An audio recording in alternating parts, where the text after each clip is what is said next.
As a rabbi acquaintance of mine once said, sometimes Jews pray with words, sometimes we pray with vegetables. I'm here today to teach you how properly to carry out na'anuim. Na'anuim are the wavings of the lulav and etrog, the four species that we carry out during Hallel on any of the days of Sukkot, the coming holiday.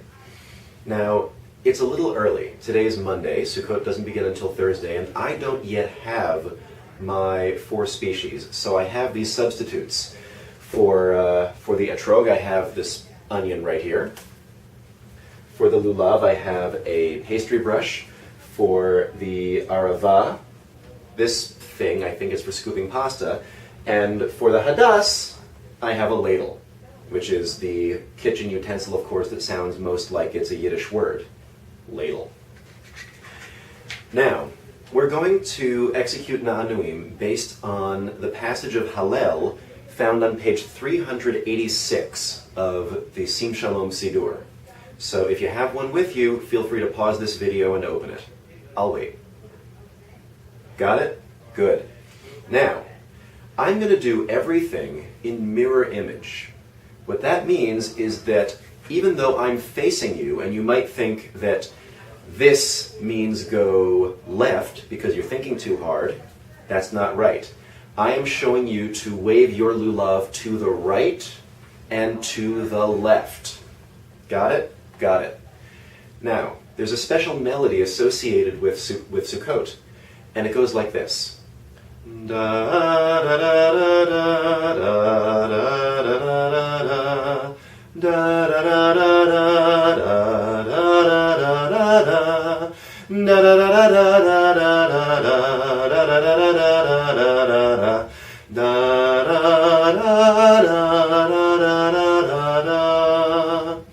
sort of a seasonal leitmotif. Now, in order to wave the lulav and the etrog, I, as the shliach tzibur, the leader, will do the following on page 386 on the third line of Hebrew. Hodu l'Adonai ki tov ki le'olam chasdo.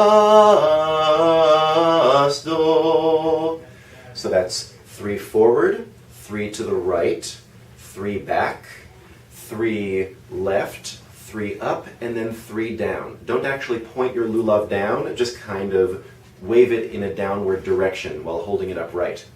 Now, you probably noticed that I didn't wave on every word. When I got to God's name, which is the second word in that passage, I just held the lulav close to me. That was not an accident. In general, we do not perform prayer choreography when we say God's name. That is both to keep us focused on the name itself rather than on superfluous movements, and also historically to avoid resemblance to certain idolatrous practices. Now, when I do that, you will echo the same thing. So after I do what I just did, you're going to do, again, after me, Hodu l'Adonai ki tov ki le'olam chasdo. Now, here's the tricky part. I'm going to do the next line. Yomana Yisrael ki le'olam chasdo.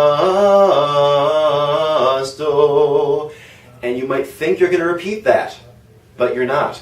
You are going to do the same thing as before. Repeat the first line. Hodu l'Adonai ki tov ki le'olam chasdo.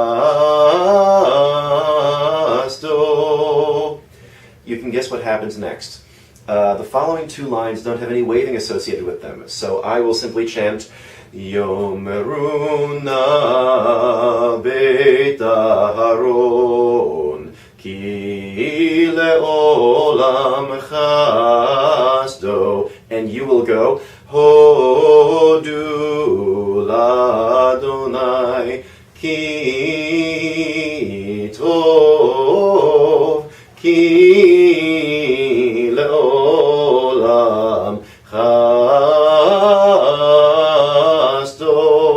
Then I go Yomeruna Yirei Adonai Ki Leolam Chasdo.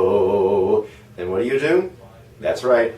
Hodu Ladonai Ki Tov Ki Leolam Chasdo. Now, this may not be the way you're used to doing Hallel, but first off, it's actually quite traditional. And it's also a lot of fun. You get to do all this waving and all the various, and frankly, I find something really edifying and spiritually reinforcing about having the entire congregation do all of this in unison. There's a certain esprit de corps, or esprit de etrog, onion, whatever. Now, before we go, I want to remind you of a few things. First off, on Thursday, the first day of the Yom Tov of Sukkot, there's going to be a family service at 11:15 a.m. 11:15, so please, if you're not coming to the JCC for our services, at least come for that, although you should come for the whole service. We'd love to have you. 11:15, it's going to be a lot of fun. The kids are going to have a great time. They're going to learn something, and it will be followed with good food. That's what I've been told. Also, a correction to information printed on our high holiday tickets. The Sukkot open house will be in the Infeld's Sukkah on Saturday evening. Saturday evening, which is not what the tickets say, from 7 p.m. to 9 p.m. If you have any questions about how to find Rabbi Infeld's house and his adjoining Sukkah, please just call the office during business hours or email us at info@bethisrael.ca. Thank you so much for your time. I hope that you have a wonderful holiday, Chag Sameach, and that you find great spiritual joy and pleasure in waving your onion and cooking utensils, or any substitutes you may acquire in the next few days. Chag Sameach.